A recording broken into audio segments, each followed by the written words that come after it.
Each week, nearly a dozen movies are released theatrically. 40 films a month, more than 400 a year. That's a plethora of cinema. Too much cinema. You'd have to be an addict to see all that. But don't fret.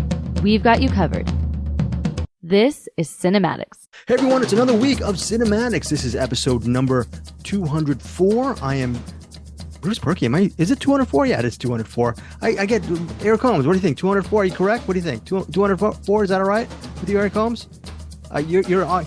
Eric, your mic isn't on. I think that yes. Ground control to Major Eric Holmes. I grounded my mic, but yeah. I ungrounded it. Okay. Oh, yeah, it is 204. Episode 204.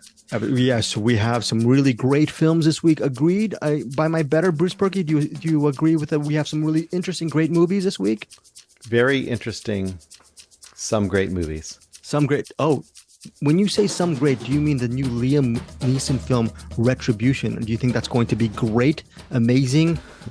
That was so great that it just it immersed into my soul without even going through my eyeballs. I didn't even see it. It just went into me.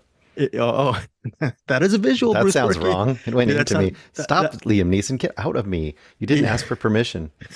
Speaking of very wrong, Eric Holmes, we're trying to get Patreon members to our CinemAddicts community. Thank you, Patreon members, for actually being part of our Patreon patron service, our weekly thing, our bonus episode. Eric Holmes, what are we covering for the year 2010? We will be recording our Patreon bonus episode next week. What are the movies? Well, we're going to be covering Trash Humpers, and we're also going to be covering MacGruber, which might be a bit late. I don't know if you listened to the middle class film class trivia thing, but there was a certain 6 degrees of Kevin Bacon sort of part that I failed at, partly due to the fact that apparently I haven't seen MacGruber enough times. Oh, my goodness. Okay, well, I have never seen MacGruber. Bruce Purkey, have you seen MacGruber before? Yes, I've seen it all the way through once and a bunch of parts of it lots of times, but I haven't seen it all the way through twice. So this will be my second full viewing. Okay, so next week on CinemAddicts, we will be doing a Patreon episode for our members, Trash Humpers and MacGruber, to the year 2010. Plus, in about a couple of weeks for our Patreon bonus, we're going to be doing for one of our Patreon members, Kristen, we're going to do a special spotlight, director spotlight on filmmaker Christian Petzold. The movies we're covering is Transit and Undine. Bruce Purkey, do you want to say anything about Christian Petzold before we start moving? You've devoured some Petzold the last several days. Any kind of teaser thoughts? I had only seen Undine until recently, and now I've seen Transit, and I'm starting to get a flavor, but I don't know if 2 movies is enough to know I'm getting the flavor of this director. But what I'm seeing is very interesting and kind of cool, and it'll be a good discussion, I think. It's always fun to kind of, in a roundabout, discover a director, that you maybe hadn't considered. So that's going to be good for me, I think, as a as a discoverer more than a critic kind of a thing, Yeah, you are a discoverer because of What's in the Box. We're going to have a What's in the Box spotlight pretty soon. I think, I don't know, it's either going to be next week or the following week, The Kid Detective. But Eric Holmes, I think one of the reasons why we're putting the director spotlight as an added bonus for Patreon is because don't you miss the director spotlight that we used to do maybe 3 years ago when we would spotlight like the late William Friedkin? Do you miss those times when all 3 of us would be talking about filmmakers, which we don't do too much anymore as much. Yeah. I mean, that's kind of how we discovered Elise Guy Blaché. That's how we got into Maya Deren. Joseph H. Lewis. Yeah. And so it's kind of cool to just kind of hit on like one artist in particular and just kind of do deep dives on them. And, you kind of get kind of expand your horizons a little bit. Yeah. Oh, I have an idea for a branding of that when we do that episode. No. Eric, did you tell Bruce that only I'm doing the ideas now? Did you send? Yes, but I need more idea for a t-shirt. More t-shirt maybe ideas. We call that. Maybe we call that segment. I know it's a director spotlight, but maybe we call it a Patreon intervention. I love that. You know what? We will brand it a patron intervention, because the patron is intervening in our usual flow or non-flow and forcing us to forcing take us, some rehab, allowing us, forcing us some rehab with their particular director. Oh, okay. Bruce, I really love Patreon intervention. The reason why I really feel like striking it down, which I won't, it's going to be branded because Bruce says so. So it is written, so it shall be done. It's a little bit too intellectual and dry and very witty and charming. It's, qualities that me and Eric Holmes, we have nothing. So you're kind of showing Okay, up let's the just call room it the there, Bruce. Patreon speedball. Patreon speedball. That's what it is now. So it is We'll Patreon. call it Black like a tar movie movie. mainline. Yeah. Oh, very Okay. good. So Patreon intervention, that is a great idea from Bruce Purkey. He should have more ideas. All my ideas suck, but actually Eric Holmes has another great idea, or maybe an idea he had from last week that has been actually transformed into fabric form. What's going on, Eric Holmes, in your neck of the cinematics world?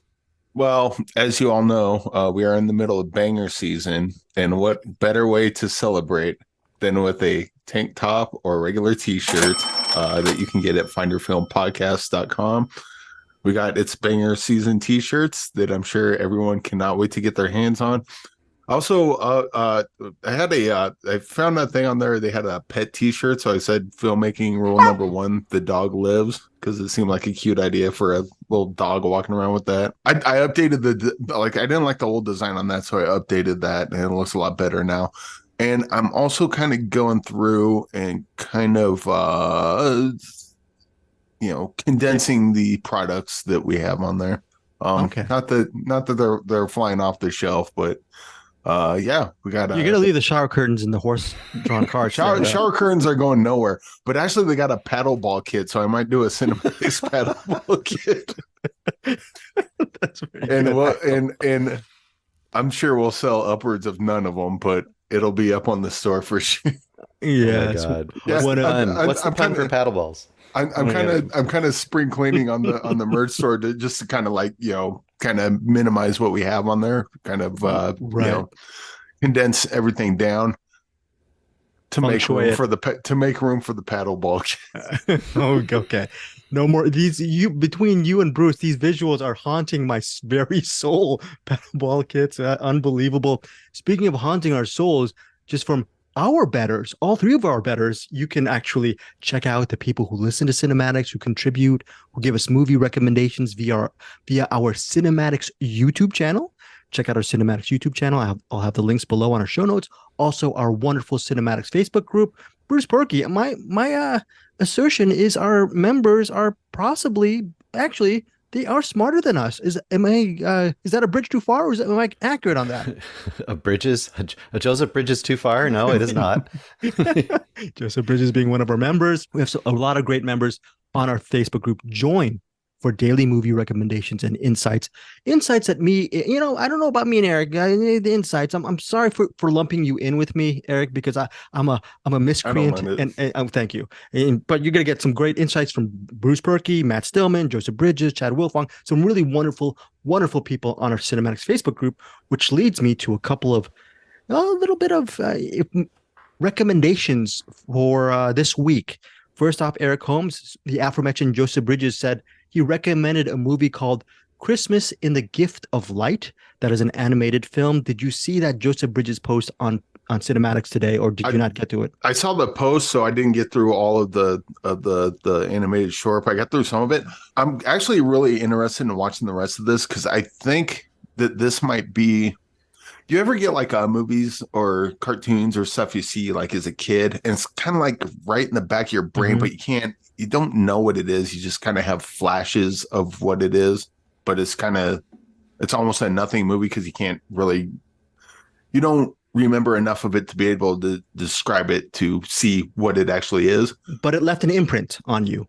I think, and I'll watch the rest of it. I think this might be a cartoon I saw as a kid that has been in like the back of my mind of just like kind of a faded memory that I've been trying to pull since decades at this point. I don't know for sure that that's the case, but I watching 2 minutes of it, I was like, I think this might be the one. So we'll see. But I'm actually really excited to see this. So you used Joseph Bridges' YouTube link to watch it a little bit, right? You're watching through that link? Yeah. Okay. Yeah. So what's interesting, you don't know this, Bruce, but what's interesting about that YouTube link is when you look at the comments, a woman said, "Oh, by the way, I wrote that." and she talks about the whole distribution history of where it went to Canada. It was sold here. So she doesn't mind if someone actually pulled that video and uploaded it onto YouTube because it's been since 1991, Christmas in the Gift of Light. It's actually named another movie. I didn't, it's also known as something else, but when you type in Christmas in the Gift of Light, it'll give you the name of another movie. But anyways, so that's interesting. Check out the comments. Yes, Eric Holmes. Just to give a quick example of what I'm talking about of like forgotten movies. There's this one movie that I saw and I couldn't remember what it was. But the only thing I remembered of it was that some kid put food on their head and then their hair would just grow uncontrollably. And then I came across the peanut butters. I think it was called the peanut butter solution. And then that was it. So for like decades and years, like I was like, what was that movie I saw as a kid? And then it just popped, like peanut butter solution popped up. I clicked on it. I'm like, no, that's it. That's the one I was thinking of. I like to troll pretty much a lot. I troll and I kid a lot and I'm very facetious, but I'll be honest with you on that. No trolling. That would annoy me for decades on end if you're thinking of a movie and you can't get an answer. Was frustrating for you, I guess. There's another one I remember seeing, and all I remember is kind of like a greenish blue color, although that could have been the TV at the time, and some I don't know if it's a woman, like a witch or something, but like real hairy. And then when I saw The Howling, there's a scene towards the end of The Howling that kind of matches what I was thinking. It was like, well, it couldn't have been The Howling. I would have remembered that, but it was like something kind of similar. So that's another one. I think it might be The Howling, but I think it might be something else. I'm not sure.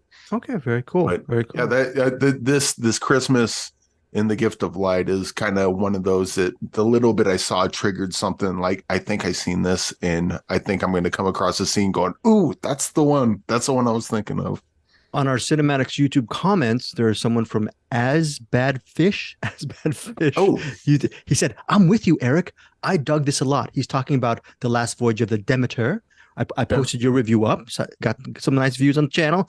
And he or she said, haven't seen Cobweb yet. It never came to my small town. So Bruce and Eric, is that a tragedy? It's a little tragedy that Cobweb is not playing at your local theater? Can you guys yeah? I think I know him. I think that's Marlon from one of my writers groups. Oh, very cool. Say hi to Marlon. Yeah. Thank you. Yeah, he's an awesome writer too. So I'm glad he's watching or listening. I didn't think they were. Bruce, should we actually should we actually guide Marlon to the screenplay for Cobweb? Would that be a way to enhance his writing skills? Good luck, Marlon. You can find about 30 other movies right now, probably streaming, that are almost the same as Cobweb and better. Bruce Purkey strikes again. Final comment from our wonderful Patreon member, Mark Crimmins. He tells me It Follows is well worth your time. It Follows, starring Maika Monroe. Eric or Bruce, chime in on this. I have not seen that. I've not seen Under the Silver Lake, or I think that's the name of the movie. Bruce, am I missing out on a lot by not watching It Follows? It Follows is cool. It's a cool, creepy little, it's one of the, I kind of think of it as like one of the harbingers of kind of the, quote, elevated horror wave of the last, 7 years now, 8 years? Yeah, that one and the Witch and all those. Yeah, it's pretty cool. It's a good movie. Okay. So, I have a story about It Follows. Okay, you know what, Bruce and I, we already talked about us being personal. We just go, we're procedural. We go right to the dead bodies and we talk about, me and Bruce, we're gonna allow you this. Bruce, do you have the stopwatch? 20 seconds? How long does he have? 20, you said it, 20 seconds, go. No, go ahead, Eric. Go. All right, so my friend, she comes up to me and is like, hey, you can write screenplays, right? I'm like, oh, I'm all right. And then she's like, I got an idea for a movie. Sexually transmitted ghosts. I'm like, okay, all right. So then I started writing this, just taking that idea and writing a screenplay for a sexually transmitted ghost. And then It Follows comes out. And I was like, I went and watched It Follows. I was like, hey, did you see that movie It Follows yet? And they're like, no, it looks good. I'm like, go watch it tonight. She texts me later, son of a bitch. Very, very good, Eric Holmes. Bruce, can you talk to Eric after we record that? We're no more personal stuff with the sharing, because we're not good at, right, Bruce? You agree? Are you on board with no sharing of our lives? Huh? He can't tell me that. He's not allowed to tell me that I can't. You notice what I'm saying? I can't tell. It's a conundrum. How do I do this? Very, very good. So speaking of, I don't, look, we're going to get to our features right now. Let's start off with this movie that comes out in theaters on Friday. It's one of these things that I'm not a history expert, so it was value added to me. The movie is called Golda. Yes, it is based on not the life of Golda Meir, but a special, very important, integral part of her career. Here is the plot synopsis. Golda is a ticking clock thriller set during the tense 19 days of the Yom Kippur War in 1973, and Israeli Prime Minister Golda Meir, played by Helen Mirren, she is faced with Israel's potential complete destruction at the hands of their quote-unquote antagonists, their enemies being what? Egypt, Syria. Is that Bruce? Am I right? Egypt, Syria, Egypt. I'm wrong on this. Well, everyone that's against the Israeli state, but yeah, Egypt, I think specifically. But I'm not a historian on that either, honestly. Okay, yeah, but anyway, so it doesn't really show us the conflicts. It shows us the political machinations within Golda Meir's cabinet, the quote unquote war room. So a lot of it is actually staged within. It feels like actually a play, because a lot of it is about their decision making, and Golda Meir is just the pressure that she's under during this really tense Yom Kippur War, again 19 days, and she's also suffering from cancer. So it's just a double-edged sword where no matter what she's doing, she's in a very high-pressured situation. Liev Schreiber co-stars as the U.S. Secretary of State Henry Kissinger, so he has a couple of really memorable moments in Golda. It's directed by Guy Nativ, and he is a filmmaker that I think, if I recall, Bruce Purkey also liked Skin. He directed this movie called Skin. Very interesting, really introduced a new voice, at least to me, in cinema. And what's interesting was I told Eric before he ended up watching Golda anyway, I said, if you watch Golda, it's not going to give you any kind of really deeper insight onto the man who made Skin, because it really feels like two different movies. I think that's a credit to Guy Nativ, because the actual screenplay feels like a play, but he tries to make it visually enhance the movie. There is a dream sequence in the film, which is really well done. So there's a lot of very interesting visual compositions in Golda. Is this movie running at 100 minutes? Is it a slog, or is it an interesting piece of history told via the cinematic lens? Let us start with Bruce Purkey. What did you think of this film? For me, it wasn't too interesting. There's a few problems I had with the movie. First of all, you know how Anderson really gets annoyed by period movies when there should be people smoking and they're not smoking? Well, I think this movie will make up for all of those movies, because this movie is pretty much Helen Mirren playing Golda Meir smoking. That's probably a good 60% of this movie, and they definitely accentuate it quite a bit. And then I know you talk about the artistic flourishes that the director brings to this movie, and they feel like... So sometimes artistic flourishes to a stage bound. I don't know if this is stage bound or this is a play at all. But when you have things that were plays, what you say was it? It feels like it. It feels like it does. Bruce. Yeah. But I'm saying, when you see adaptations of things like that, and you see directors or writers trying to enliven it, to make it more cinematic, this definitely feels like attempts to do that. But for me, I was still pretty bogged down. And for me, what bogged it down was just it had kind of a repetitive nature to it. So it kind of was this thing where it would be like, there is a threat of some aspect of this war, and all of the advisors come and talk to Golda, and Golda talks to the advisors, and they look at a map, and she smokes a bunch, and then she makes a decision. And then they will all stand around a radio and listen to the effects of that probably weren't good. And then this is where I really fell out of the movie. So because they're not going to show you the action. This isn't a movie where you're going to go into the war battlefield. It's not that kind of movie. So they're trying to give us that emotional impact by having us see it from her point of view, where she's just stuck in this war room listening to the battle through the conversations on the radios from the people on the ground. But the problem I had with it I used to call this Super Friends syndrome. Way back in the day, there was this cartoon called the Super Friends. And in the Super Friends, what would happen is, instead of just exposition, the characters would literally tell you what's going on because it was designed for like 4-year-olds and 5-year-olds. So it would be like, Superman would say like, I am flying up now to get the bad guy that is up near the planet. And then I was thinking of that when you heard this, because all of this battlefield chatter that we're supposed to be hearing through the radios is very eloquent and very concise. And it's stuff like, oh no, we are being attacked. We are being overrun. Oh no, we're about to die. It's like when you're a little kid and you're playing that. And I also kept thinking of Will Ferrell from the first Austin Powers movie where he falls down the pit. He's like, I'm burned. I'm on fire. And they're like, wait. And then you hear the gunshot, and he's like, oh, I've been shot now, and now I'm on fire. And it's just, I couldn't take it seriously. Anyway, that's the pattern. It's her smoking, advisors, something happens, you hear it on the radio, results lead to same, mix and repeat. There you go.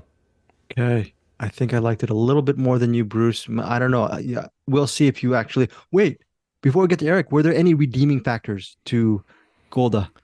Performance, maybe? Helen Mirren? I mean, yeah, I mean, she's a great actor. We all know that. She has lots of makeup on to make her look like Golda Meir, but I didn't really feel like I knew who Golda Meir was. I mean, it was just kind of like she is in a tough situation and she's making decisions. And she's kind of sad because people are dying because of decisions she made. But I really didn't feel like I knew the person. Bruce, I'm wearing makeup right now. Do I still look like a 50-year-old man who's losing his hair? Do I 51 year? Okay. You can't talk to me about that. That's unfair. Okay. Eric Holmes. Fair, unfair. Golda. You really liked Guy Natif's short Skin. You did that for extra research before you saw Golda. What did you think of this movie? Yeah. Well, the short film called Skin was really good. I'm gonna have to watch the full. I don't think I saw the whole one, but maybe I did. I got old man brain, so. But I agree with Bruce. I got lung cancer watching this movie. She smokes a lot, like even like taking off her, like in the like, I know they used to smoke in hospitals back in the day and all that, but like it almost kind of like what Bruce said. It's almost distracting how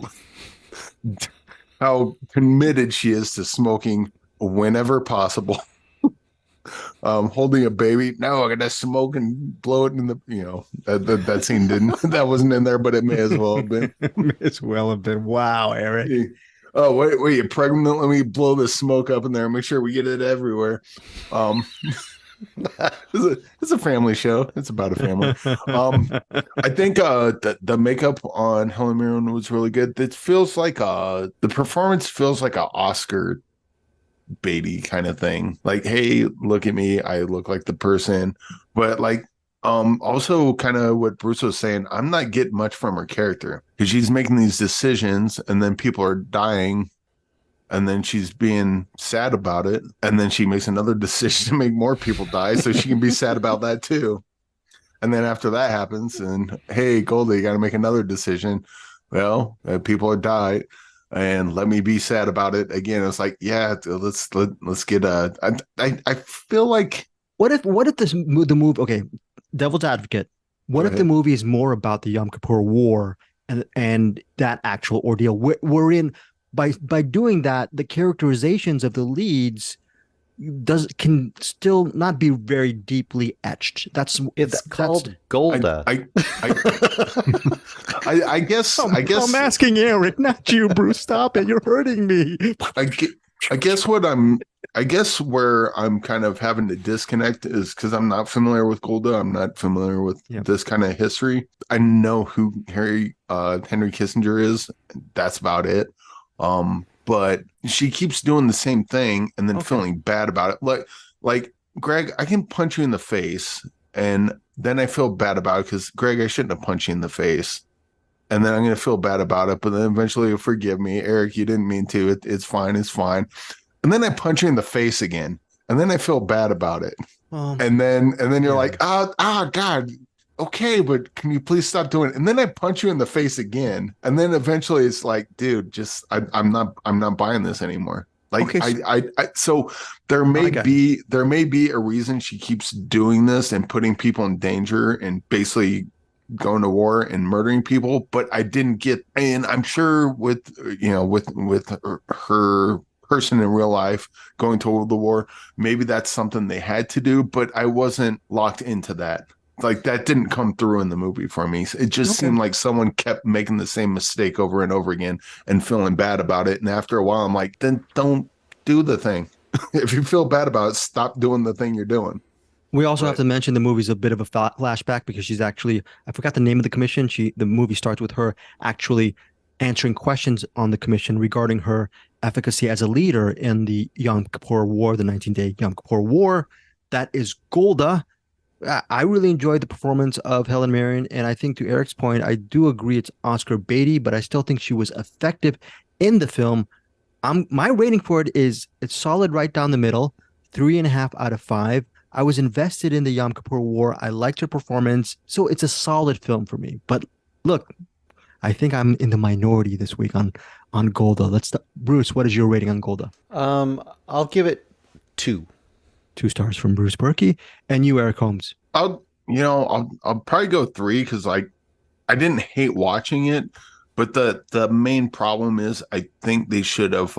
So you're mildly recommending it, a mild recommendation, because it's not a bad movie. It's just I think it's kind of I don't know. Maybe for someone that's familiar with the story, they'll watch it and get more out of it than I did. But me being someone that's not familiar with it, I need more context, and I need you to kind of hold my hand and walk me through why I should care, why Golda feels bad about doing the same thing over and over and over and over and over and over and over again. And probably pump the brakes on the smoking. Not that I have a problem with it, but it's incredibly distracting how committed she is to smoking everywhere. Okay, Eric Holmes, that's a really nice 3-star rating you're giving Golda for a mild recommendation. I'm giving it 3.5 stars. Bruce Purkey is giving it 2 stars. Again, Golda will be in select theaters Friday, August 25th. A movie that really won't be in select theaters August 25th is a movie called Our Father the Devil.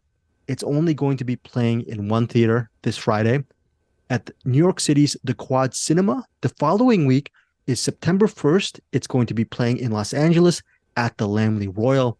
The reason why I say this is I think Our Father the Devil should be playing in way more theaters. I'm looking at the plot synopsis, basically an elegant, quote, moral thriller and debut feature. And it's how can I start even describing this movie? Very intense film. It stars actress Bebetita Sajo, and she plays Marie. She is the head chef of a retirement home situated in a small town of France. And as the head chef, she's pretty much the boss of her whole kitchen area, and she feeds the community, and she actually has a friend within the retirement home, and her friend actually lets her have her cabin home out in the middle of nowhere. So that's not a spoiler. That's sort of the premise of the film. The thing is, everything seems hunky-dory with the lead character, Marie. But one day, a priest walks in. Okay, that's why it's called Our Father the Devil. And she believes this African priest, is actually a person who, I don't know, who terrorized her and her family and terrorized and killed people way back in her past. The biggest theme of this movie is about how, one, can you move on with the darkness of your past, or will that past continue to haunt you and stay by your side? It is a very stirring, stunning, and uncompromising feature from, again, novice, first-time filmmaker. I'm trying to pronounce the name, Eli Fumbi, but again, yes, Fumbi Eric sounds Holmes? about right. I don't know if that's right, Yeah. but it sounds right. Yeah, Eli Fumbi, Foumbi. That is Our Father the Devil. It says here 2023, 107 minutes from France, but when you go on IMDb, it was released in 2021. So I guess I'm just going to go with the 2023 right now. If it actually qualified for Oscars, I don't think it does this year. Bebetita Sajo as Marie is one of the best performances I've seen this year. And also got to give some props to the person playing the priest. Cannot pronounce his name. Soleiman C. Savane, and he is a Spirit Award nominee. Anyways, plays Father Patrick. Eric Holmes, your thoughts on Our Father, the Devil? Did you love it as much as me? Yes, probably more because I saw your rating. I did say we're in banger season. I think this is one. This is kind of it's weird because like you kind of gave like the plot synopsis, but I like how this movie unfolds with kind of the mystery of what the father is, or the Father Patrick is, because they start off like, oh, I'm not the person, but then, oh shoot, no, I can't talk about that. But that part's really good. The ending of this movie just crushed me, especially uh Bebetita's performance. Yes. When, Yeah. you know what, I'm just gonna stop talking about that, but that part was really damn good. All the oh, right, has nothing to do with anything, but all the foodie stuff, I really appreciated that as well. Sure. Yeah. But this was kind of oh man, my brain's not with me. Okay. Just kind of like how it's sort of piecing together slowly of who this person is, and then kind of yeah, I'd lost the plot. You lost the plot. Pick it up, Bruce. Pick it up. Pick up the plot, Bruce. Pick up the plot. So yeah, I am probably the lowest on this movie from the three of us, but I did like it. I did like it a fair amount. My complaint to this is the stuff. Let's just say the stuff in the cabin is so strong. This is one movie where I wanted less breadth. I needed just the bare minimum of the setup for her to get to see him. I understand why all of the side plots are in there, why her possible dating and kind of how it's affected her life. I understand all the things about it. I understand why you want to see like how her life in the real world now has been affected by what happened to her then. But honestly, all I wanted to do was I wanted her to discover who she thinks he is. I wanted him to go to the cabin, and I wanted the whole movie to be in the cabin, and that is it. Because if it had been, I think this would be a 5-star banger for me. But as it is, it sings in those scenes, and it kind of sinks a little bit in the other scenes for me. Aren't they so good though, those leads? Aren't they so good? Yes. Oh no, fantastic. So to me, every time it wasn't those two together and just going toe to toe with each other, this is like, I said, like, this is something to me, it wasn't written as a play, I don't think at all. I think this was written as a screenplay. Honestly, write it as a play and film it in that cabin for 90% of this movie, and I'm down. The only other complaint I had, and this is just a taste complaint, there are things that she does as a result of what he has done that I wanted to see. I don't always want to see those things, but I wanted to see it because I think it's important to see it to understand where her character is going. Because the strength of this movie is two things. It's her path in this movie, her emotional path, but also the revealing of both his and her histories through their interaction. You find out about both their histories in a way you did not know at the beginning of the movie.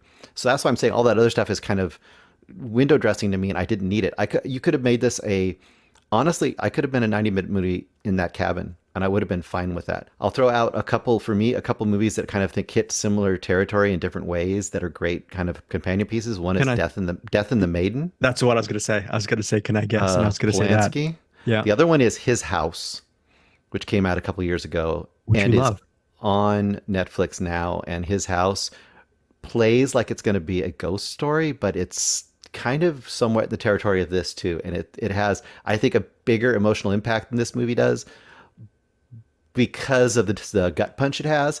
This one is a bigger emotional journey for, I think, the character in some ways. So I like this movie. I just wish I could have loved it as a movie. I guess that's my problem. So you can see my point. I love the characters. I love the story. I don't love quite 100% the way the story is told.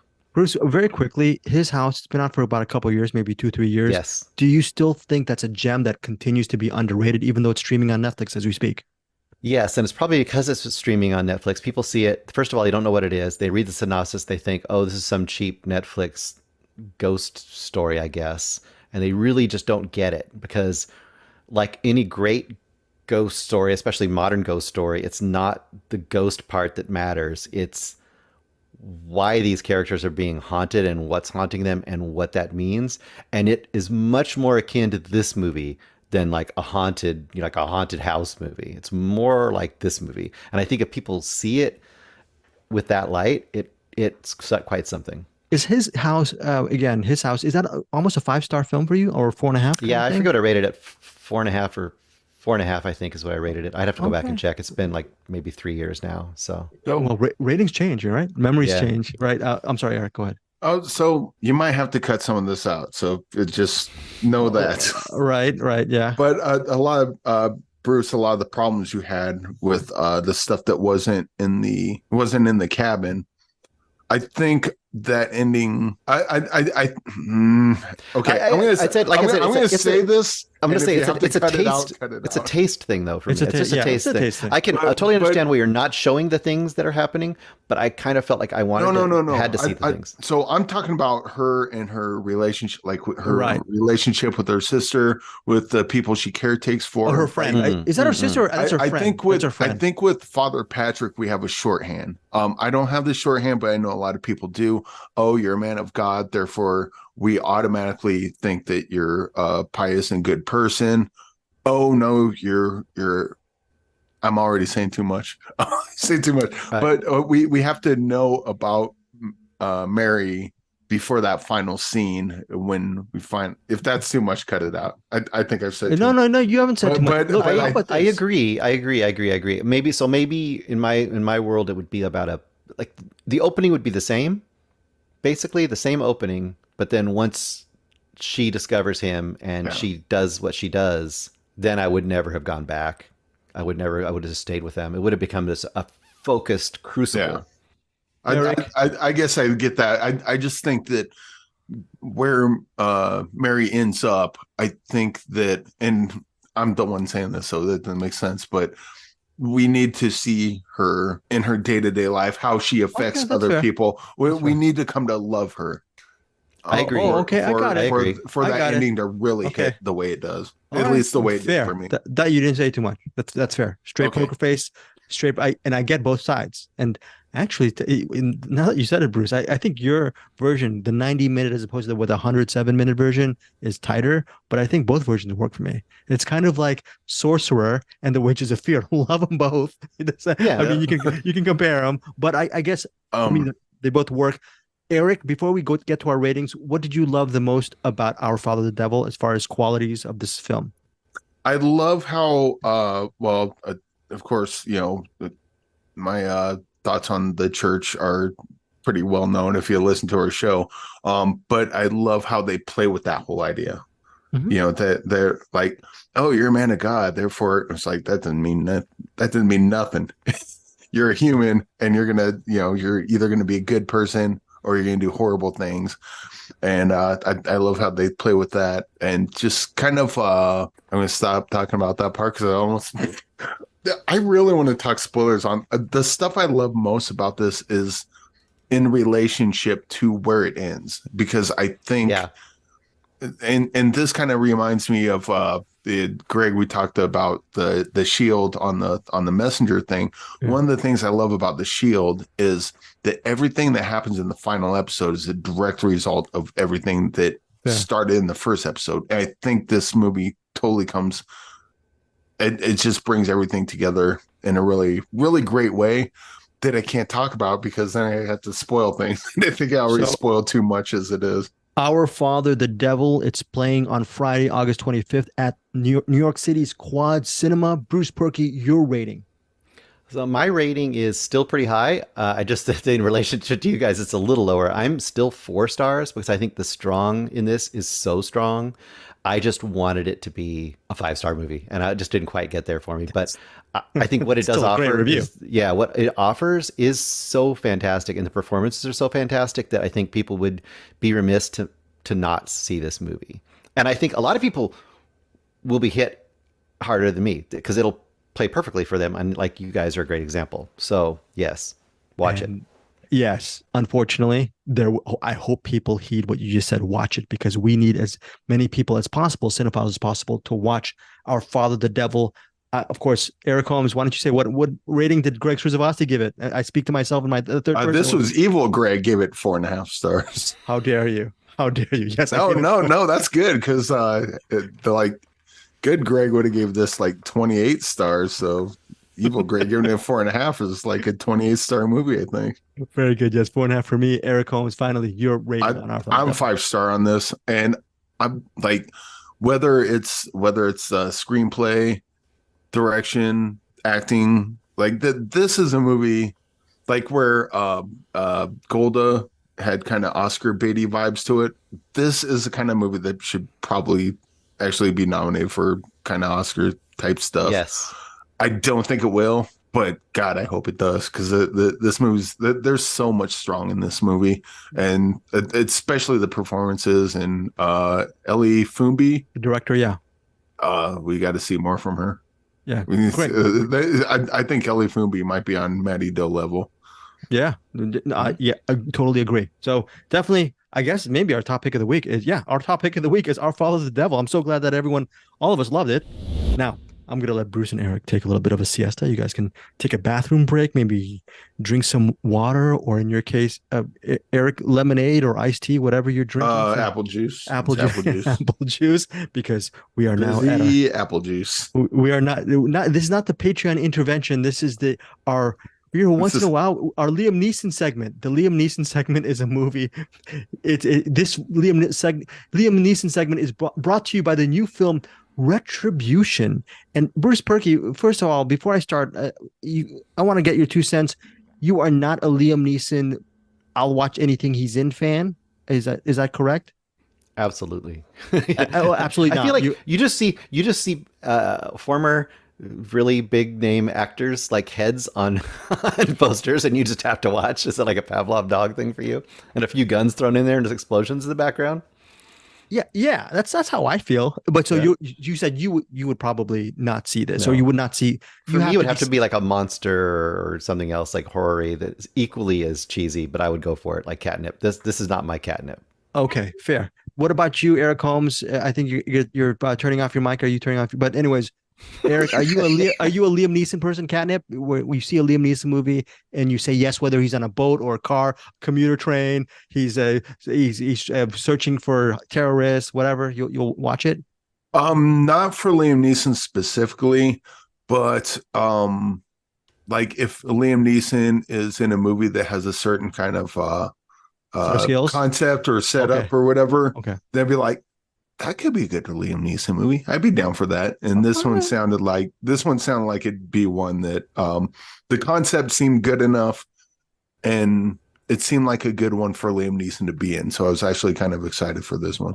Okay, Eric Holmes has I believe he has a refreshed screener link. He will report next week on CinemAddicts on his thoughts on Retribution. But very quickly, Liam Neeson plays a bank executive in Retribution, and you're thinking when it starts off, he is being pretty. He ignores his wife in the morning. He ignores his children. He has to bring his children to the school. He and his wife have an argument. His wife is played by Embeth Davidtz. Embeth Davidtz played the mother in the original film, Bruce Purkey, Matilda. And she was really wonderful in Matilda. I remember interviewing her for Matilda almost 30 years ago, maybe more than 30 years ago. Well, now present day, she plays Liam Neeson's wife in Retribution. Here's the catch. This bank executive, he begrudgingly takes the kids in the car to school. And while he's taking them to school in his car, he gets a random phone call from a random phone. And someone says, if you get out of the car will go boom. It will explode. And the rest of the 90-minute movie has Liam Neeson mainly driving around town, this area called Berlin. It's a Berlin set action thriller. And yeah. Does he have the kids in the car with him? And he has his kids. He has his son and daughter in the back seat. And it's quick question. Yeah. In the first 2 minutes, the kids go, I gotta get out and go pee. It's like, God damn it, kids. The car will blow up. Nothing like that. But it does nothing like that. But it has that Liam Neeson voice. Like, get in the car. Don't get out of the car. You do listen to me. It has that Liam Neeson voice in it. It's directed by Nimrod Antal, I believe. Antal. And Eric and I were actually messaging each other. I feel like Eric has loved some of Nimrod's previous movies, like I think Armored. He did a couple of Metallica films. I forgot which one that you specifically like, but Armored was good. Was it Vacancy? Vacancy, right? That's it. Predators. Predators, yeah. Predators has one of the best openings ever. Just dude wakes up and he's falling. But yeah, basically from these movies, you can tell that Nimrod Antal knows how to shoot a movie, and this is the great thing about Retribution. Going back to Bruce's thing about what kind of Liam Neeson movies he'll watch, this is worth watching just as a Nimrod Antal film, however you pronounce the last name, skillfully shot. It's only 90 minutes, good enough action and tension. Big strike, though, however, is it's predictable. You see everything coming a mile away. And usually that's not a big thing in certain movies. It was a big thing for me in this movie. So my rating for Retribution is, if you like Liam Neeson, which I do, I am biasedly for watching any Liam Neeson movie that I can get my hands on. I will watch it just for that on that base level. Good performances by Liam Neeson. I like the tension. I like the filmmaking, but written by Christopher Salmon Poor. And let me tell you something, that obviousness of Retribution is a big strike against it. All that said, this is a mild recommendation for me. Retribution hits theaters August 25th. My rating is 3 stars. Yeah, I wanted a little bit more. Oh, it also co-stars Matthew Modine from Full Metal Jacket, Matthew Modine and Stranger Things. We'll see what Eric Holmes says next week on Retribution. Yes, Eric. This stinks a 3-star banger. Like everything you're saying about it, going, yeah, that sounds awesome. Predictable, sweet, expected that. Well, to clarify, there's a difference between 3 stars and 3-star banger. My 3-star is a mild recommendation, and hopefully it will be a 3-star banger from Eric Holmes. 3-star banger, of course, means, like Bruce and Eric, they coined that term, a genre piece that goes above and beyond the proverbial call of duty. Now, do we have any other movies from our top 3? The Retribution. Oh, there's a movie called The Dive. Eric, you want to handle the plot synopsis? I've been, my voice is, I'm losing my voice. I have strep throat. I can't talk anymore. You want to talk about The Dive? You want to tell our listeners what it's about? I can't talk. So it's a 2-hander. You got May. Family show. Sorry. Right, Bruce? Family show, Bruce? Bruce is just out of the picture. He doesn't want to say anything because he knows how horrible my comedy is. Go ahead. I'm sorry, Eric. Go ahead. So you got May and Drew, and basically they're going diving, deep sea, or not deep sea diving, but just kind of, diving. And they're at a part with like falling rocks. So as they're down, let's see, May is the one that gets trapped under a rock underwater, and there's only so much oxygen. So Drew's got to go find help, or, MacGyver some stuff to help him. Kind of a lot similar to Fall, but, going the other way, not up, but down. It's also got kind of 127 hours underwater, but I think where this one kind of goes above and beyond these kind of movies. 1, it gets to the point very quickly. 2, there's some personal stuff with the characters, especially May's character, who throughout the movie she like has these flashbacks of things that happen, and a lot of the flashbacks aren't things that actually happen. It's her interpretation of how it happened, which I think is a really good way to kind of show sort of how depression works. Because like you start looking back and, oh, I did that thing. Oh, they hate me. I was such a piece of crap back then. But what actually happened is you said something and now you're just getting in your head and your brain's playing tricks on you. So that part was really cool. The suspense and the urgency really worked with what Drew's character had to do to, go up. She was making a bunch of mistakes, but there were mistakes that you would make if you're panicking in a way that she does, in a realistic way that she does. This is the kind of movie there's a version of this that's really kind of 2-star movie and kind of stupid, where characters make stupid decisions just to further the plot along. I think the stupid decisions are not really stupid decisions. They're things that they overlook or didn't think about or messed up because they're in a panic situation. So even though like characters are doing or make mistakes, it doesn't seem like a plot contrivance when they do it. And then all the personal family stuff really worked for me in this in ways that movies like this typically don't. Like The Shallows. I love The Shallows, like the middle part of The Shallows, but the beginning part didn't care. The end part didn't care. Just keep the bit with Blake Lively in a shark. That's all I want to see. Like typically with this, it's like there's a version of this movie where they spend 20 minutes talking about stuff I don't care about, and then they end the movie and talk about stuff I don't care about. And I think the best part about this movie is I had no clue whether May was going to make it out alive or not. And I won't tell you whether she makes it out alive or not, because this is that kind of movie. This is the kind of movie. Who knows? You'll have to watch them. You have to watch and figure it out, because characters might not live through this. Right. So maybe they do, maybe not. I don't know. Right. So May is played by Louisa Krause. She's very good. And they're both very good. And Drew is played by Sophie Lowe. I've always been impressed by both those actors. They've had some really great performances in the past.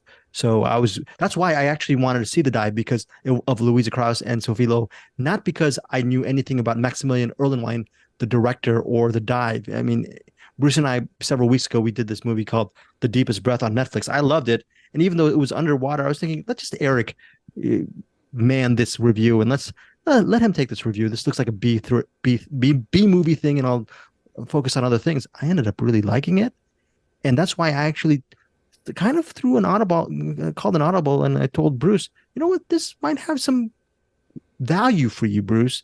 This might not waste your time. And I was trying to tread carefully, because I don't want to waste your time, Bruce. Was I wrong on the play to suggest that you see The Dive?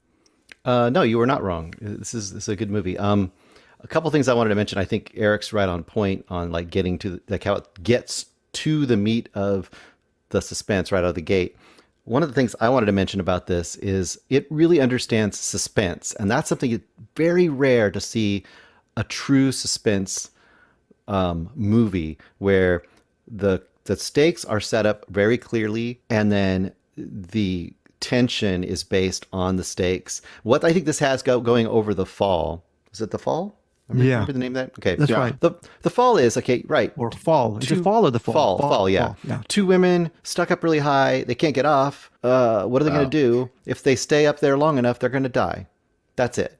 So there's an indeterminate time period. There's an indeterminate amount of time. And what I liked about it, I did like it, but what I liked about it was kind of the campy way it ended up. This one doesn't go campy. What I think this does really, really well is it has a constant time clock built into it. And they pick the right people to have to do the right things. In other words, to make it more tense, we have the very cool, calm, collected, analytical person stuck under the rock.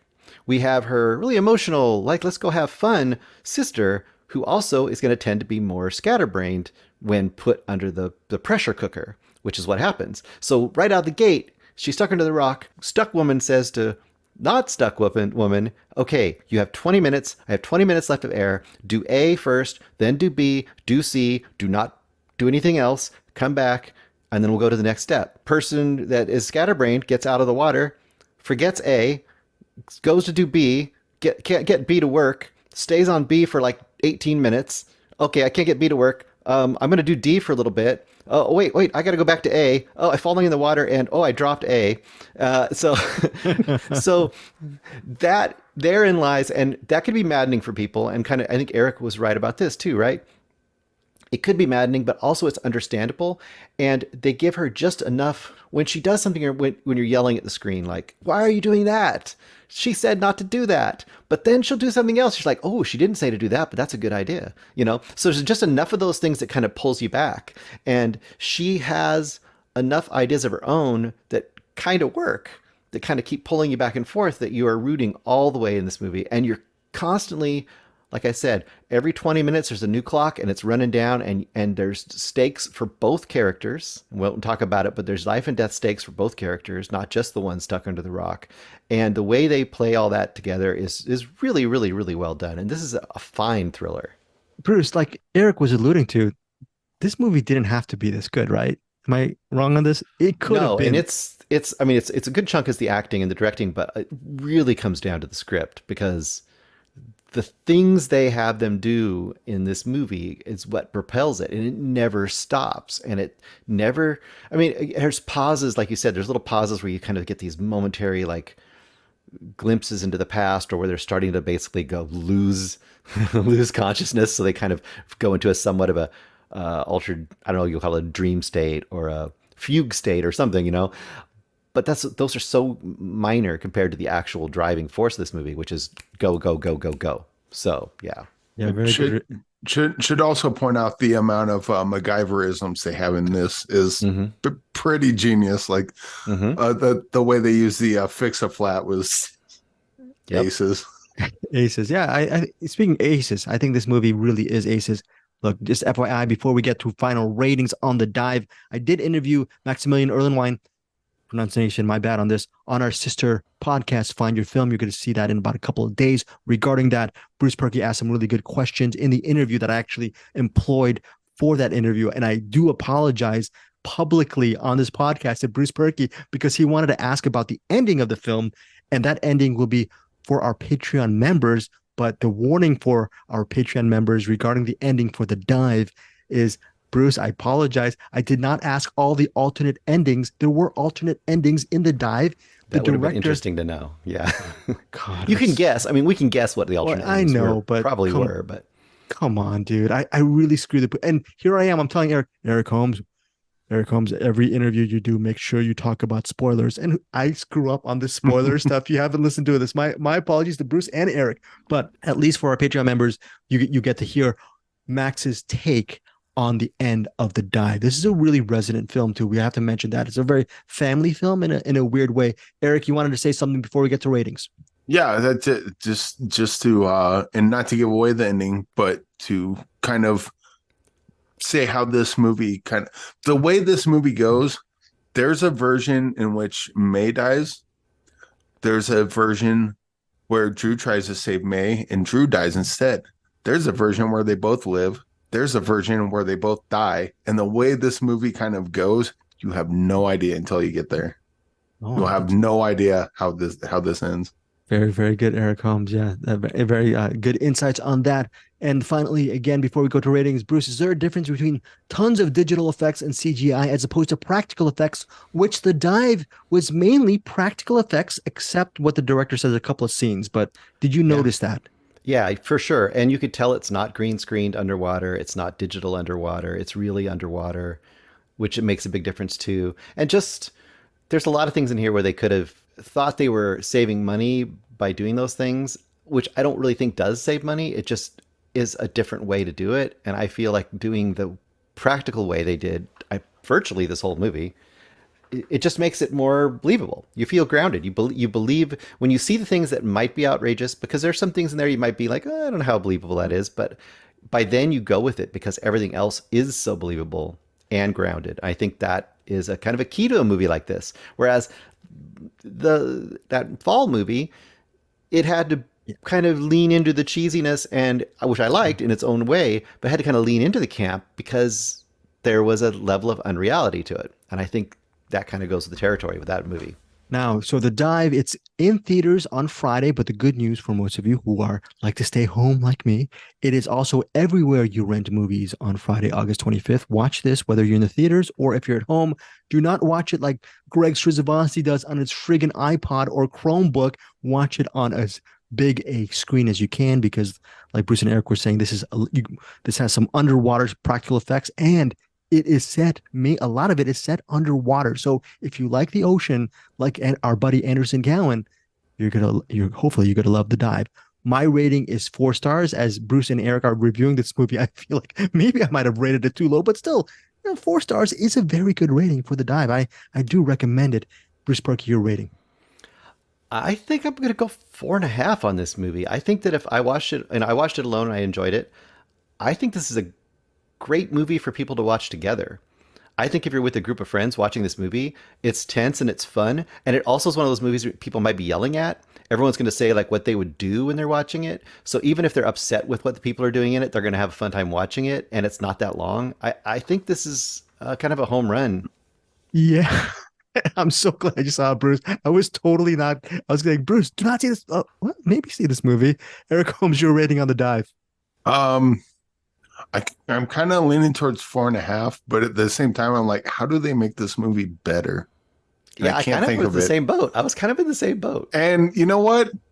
It is banger season. Hell with it. 5 stars. We'll go 5 stars on this. Get your shirts at finderfilmpodcast.com. So that is the time. Very, very good. And here's my segue. Peter Beta, I know we're going to drop your beat in maybe next week or whenever when is the Kid Detective dropping, Bruce Purkey? Is it still TBD? Next week or 2 weeks from now? Probably next week, but after Trash Humpers, I may have a day of recovery, so we'll see. Very, very good. Well, Peter Beta and Middle Class Film Class, your melodious music will be on this show very soon. Okay, maybe next week, maybe the following week. Peter Beta, we love you. We're not going to drop the beat. I wanted to mention how much I really, over the years, we started at Movie Mainline, then we went to Find Your Film. Find Your Film still exists. It's mainly interviews right now, but now we're on CinemAddicts. I want to really congratulate Bruce and Eric for turning the tide regarding my movie taste. I wanted our stuff in CinemAddicts and Find Your Film, whatever movie. I wanted our movie coverage to be more mainstream, populist, big movies. We watch it. The Film Ball covers a lot of big movies. We love the Film Ball. But then they started doing this whole Giallo route. We did Director Spotlight. We did a lot of obscure films. And now, several years later, we're still doing obscure films that have smack of integrity, like The Dive. Whether you liked it or not, Golda is pretty much indie kind of driven. Our Father the Devil, and I threw in a little bit of Retribution. But I wanted it to really honor and bless Eric Holmes and Bruce as we segue into the Netflix film The Pope's Exorcist. What is that, Bruce? What is that? How's that segue? Good segue? Well, yeah, sure. Sometimes I just have to watch a stupid movie. In fact, we almost make it a Saturday ritual that I'll watch some dumb movie together with the kids. I did not watch this one with the kids. I just was in a mood for Russell Crowe is starting to become. So what's the name? I can remember his name. Oh, the guy that makes like Plane and all those movies. Right. Greenland. Oh, Greenland. Yeah. Greenland. Rick Romanoff. No, the actor. Gerard Butler. Fun. Yeah. He's a fun actor. Gerard Butler is always kind of the poor man's like. Gerard Butler. Yeah, maybe the poor man's Russell Crowe, but I think Russell Crowe might be the poor man's Gerard Butler. I don't know. They're kind of melding into one. Anyway, this movie is preposterous. This movie is almost like a parody of exorcism movies. Is that a compliment, though? Preposterous could be a compliment. It could be, yes. This is one of those movies that you have to go in with the right attitude. And if you go in with the right attitude and you can enjoy it on those terms, kind of 3-star banger idea, then I think you could have fun with this movie. But I think the magic of this movie isn't that it's a great horror movie. The magic of this movie is I think it thinks it's a great horror movie. I think it thinks it's really scary, and I think it thinks it's blowing our minds. But what it ends up being is Russell Crowe is playing Father Amorth, who's a real person. And this, he's not a real person. This is kind of like, I wanted to call this the VCEU. It's the Vatican City Extended Universe, or whatever universe, you know how they do. Right. Where basically he's got original Django, Franco, playing the Pope. And Franco has his exorcist, which is Russell Crowe, Father Amorth, and he sends him out to these exorcisms. And 90% of the exorcisms aren't real. He even knows it. And he's just kind of this cheesy exorcist that'll do things like, yell at the people and tell them that they're lying and they're faking it and whatever. And he eventually will like get them to prove that they're not really, they're not really possessed by a demon. So anyway, we cut to our story here, which is this young family from America, for some reason, have inherited an abbey. It looks like a haunted abbey. So not only did they inherit like a haunted house, no, they're in Spain and they've inherited a full abbey. It's like a haunted church, like a whole giant church. And they're going to just go live there, just standard generic movie family. So that it becomes like this combination of like poltergeist in an abbey with like hidden stuff underneath. It's almost like I don't know, like National Treasure or something, or one of those kind of movies. But then it's got the whole exorcism angle too, with this kid that gets possessed immediately and terribly overacts as a possessed kid. This sounds so good. This sounds so good, Bruce. It's so funny. There's a perfect example to this, like, they do all the things. How are we going to deal with this? What's wrong with their kid? They take him to doctors. Nothing works. They do this very fast. Nothing's working. So then they, of course, call a priest, and the priest comes in. It's this young priest, and he's doing his thing. And of course, the kid's possessed, and he's like, bring me the priest or whatever, like the whole, the whole possessed voice. And the priest goes in there and it snaps shot to the priest hurling out of the room against a wall. And all you hear is the demon voice like, wrong priest. And they're playing this seriously. And of course, then on his little scooter is the drunken Father Amorth, played by Russell Crowe, coming in to solve the problems. I mean, this movie is hilarious. No, you had a good time, right? I had a great time with this movie. Okay, you had a great time. It's stupid as hell, but I had a great time with it. Okay, so for example, I think about a year ago, we reviewed the Jenna Malone film. I think it's called Consecration, directed by a director you like because he directed Triangle years back. Yeah. But, so was this movie better than Consecration as far as movie? Yeah, because I think this movie was a little. It was serious and kind of cheesy too, but I think it didn't. I don't know how to describe it. It's just a tone thing, right? This movie is trying to be. It's trying to do for Catholicism. Now, this is going to really rub Eric the wrong way, too, which is great. It's trying to do for Catholicism what the superhero movies have done for superheroes. Yeah. So it's trying to make it into these Exorcist priest thing into like a franchise. And that alone is such a weird concept. And to see it played out is just different than that other movie altogether. This is its own weird beast. And it's trying to make... I mean, they even go to the point at the end of there's a point where they kind of lay out the groundwork that this will be a sequel to this, right? And this place, there's supposed to be all these evil places on Earth, and this is one of them, right? And not there's like 10 or something, right? No, there's like 120. Like they're implying there's going to be 120 of these movies or something. This is silly, but I loved it. Okay, By the way, I'm not angry with that. I love the idea. Real quick though, have you seen The Devil and Father Amorth? No, the documentary one. No, I have not. Yeah. That's Friedkin, right? Yeah, that one's a little kind of silly because it's Willem Friedkin's kind of narrating it and it's Father Amorth doing an exorcism. But I think that'd be something that someone else would watch that would be like, oh, this is real. I'm like, that's not real. This movie does not even attempt for anything grounded whatsoever. It is just balls to the wall, straight cheese entertainment right out the gate. So, Bruce, I'm assuming it's a 3-star banger then, right? For your rating? This is absolutely a 3-star banger because I cannot justify this as a good movie and I can't tell people it's a good movie. But if this hits your wavelength, then it's a good movie. Okay. So that is The Pope's Exorcist, currently streaming on Netflix. It's a 3-star banger from Bruce. Before we leave, we have one more recommendation and a coming soon. Eric, do you want this recommendation very quickly on what is this? What is this thing over here on the recommend? It's Ben Roy. He lives here not here in Colorado Springs. He lives in Denver, but he's a comedian, stand-up comic. He's also an actor. He was in there's a True TV special, Those Who Can't. It's kind of like think of Super Troopers, but with teachers. It's a funny show. But Ben Roy's one of my favorite stand-ups ever. And I've met him more than once, and he's an awesome guy. And he's got a new comedy special called Hyena. You can find it on YouTube. The whole thing's on YouTube. If you can find a way to like pay for it and throw him some bones, that'd be the way to go. But I think the YouTube I put the YouTube link in the show notes. I think that's the way to go. If I find out later, I'll let you know. Okay. But Ben Roy's kind of he's got kind of a Dennis Leary edge. This was a couple of months ago. I talked about going to see him at the beginning where we do the personal stuff that Greg hates. But I talked about going to see Ben Roy and he like threatens people with a knife at the beginning. He has that bit in this Hyena thing. It's really funny. And yeah, he's just got a bunch of energy. And he has like really good takes on stuff. In this, he talks a little bit about like COVID and stuff. Kind of looking back on the COVID thing, which that might rub people the wrong way, but he gets past it pretty quick and then gets into some other funny stuff. Even though the COVID stuff's really funny too, especially the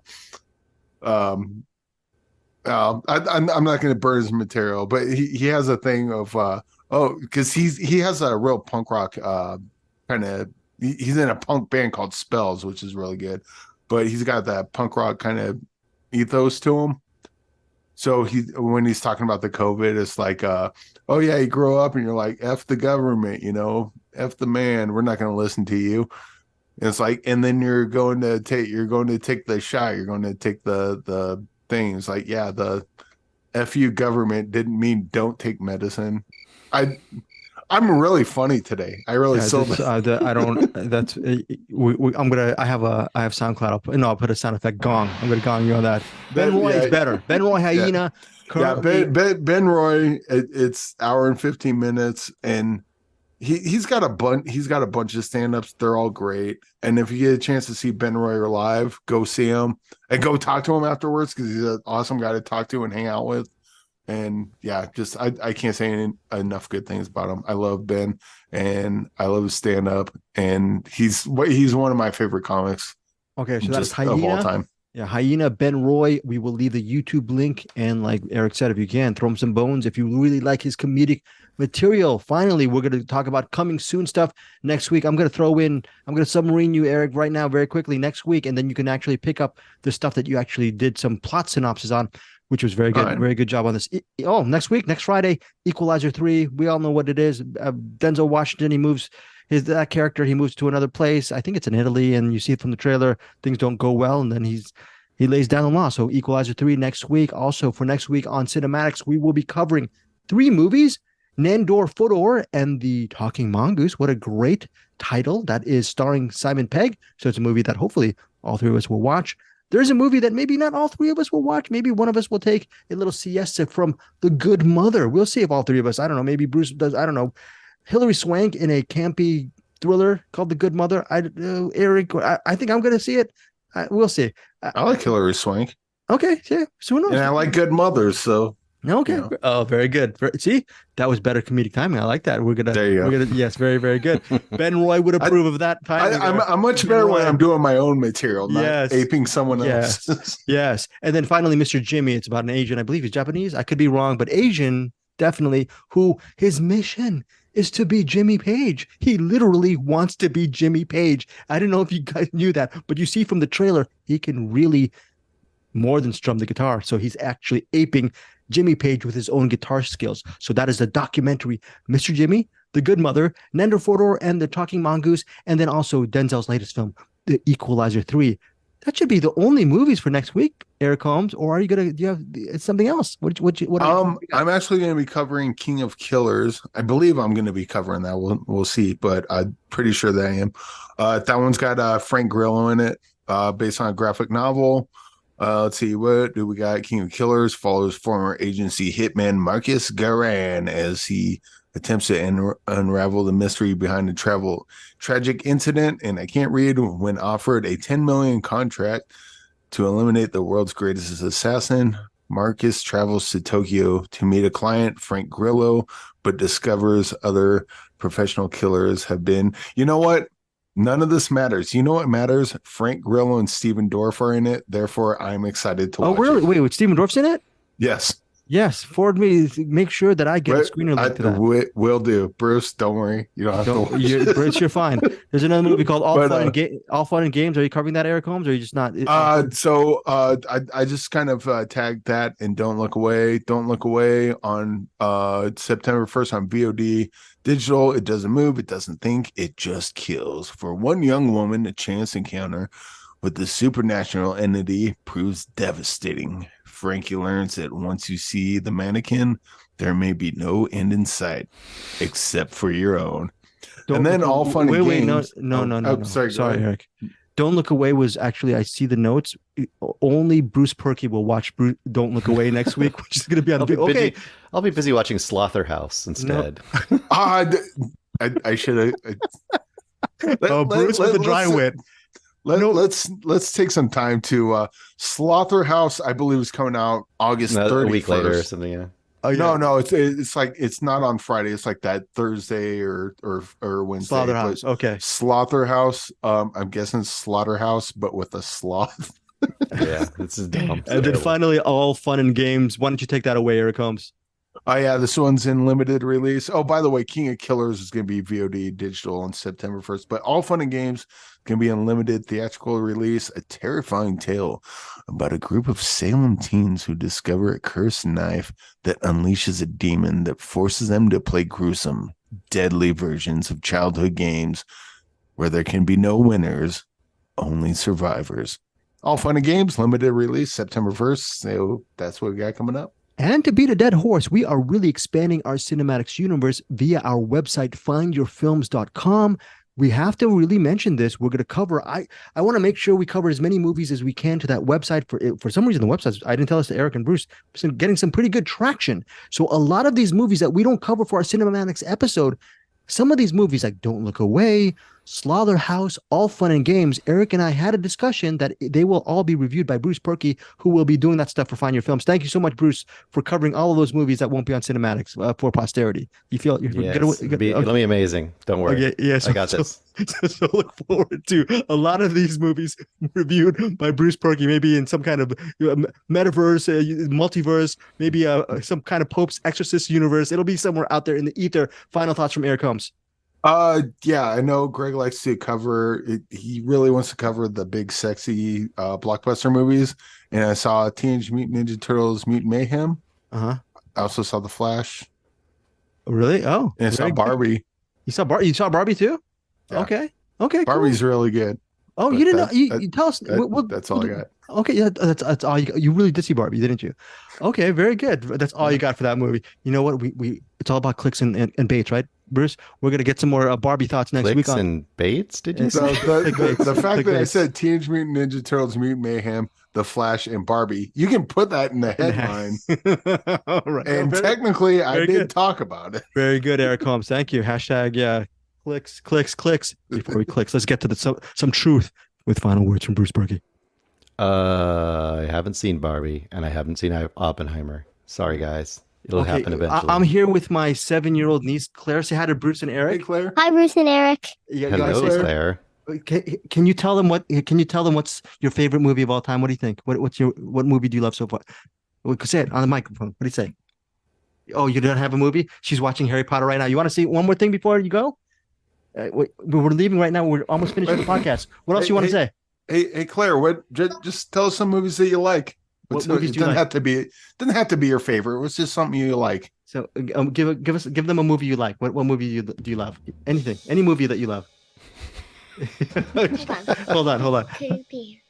Oh, which one? What? Yes, of course. Yeah. What do you love? Tell them. What do you love? I love the first, second, and third Harry Potter. Oh, she loves the first, second, and third Harry Potter. First, second, and third. All right. Okay, we'll see you next week on CinemAddicts. Claire, say goodbye to everybody. Yeah. Claire, say goodbye. Say goodbye. Goodbye, everybody. Okay, we'll see you guys next week here on CinemAddicts. What, Claire? All right, love you guys. Okay, I'll see you. Good job. Bye. Holy crap, that was adorable. Okay, that was adorable. She's my favorite person in the whole wide world. I'll see you guys.